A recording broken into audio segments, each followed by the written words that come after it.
Welcome. Here's today's built-to-last marriage blueprint strategy. Good food to feed your marriage.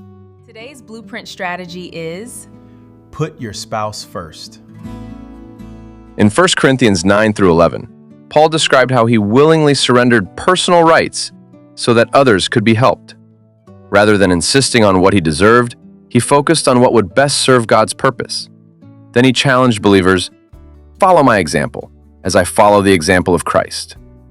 Jesus modeled a life of selfless love. Paul followed that example, and God calls us to do the same in marriage. The same principle applies to marriage. A built-to-last marriage grows stronger when husbands and wives consistently choose to put one another before themselves. Selfishness weakens a marriage. Selfless love strengthens it. Putting your spouse first does not mean ignoring your own needs. It means choosing to love, serve, and honor your spouse in the same spirit that Christ loved and served us.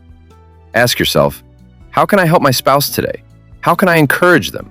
What can I do that will strengthen our marriage? Small acts of selfless love, repeated consistently, build extraordinary marriages. The strongest marriages are not built by two people demanding their own way. They are built by two people looking for ways to serve one another.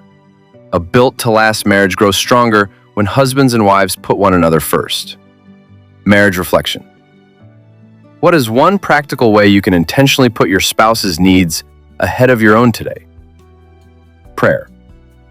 Father, thank you for showing us the perfect example of selfless love through Jesus Christ. Help us lay aside selfishness and willingly serve one another. Teach us to love with humility, patience, and compassion. May our marriage reflect Christ's sacrificial love as we seek to honor and strengthen one another every day. In Jesus' name, amen. Take today's blueprint strategy even deeper. Visit The Color of Marriage for today's daily Bible devotional for couples. Good food to feed your marriage.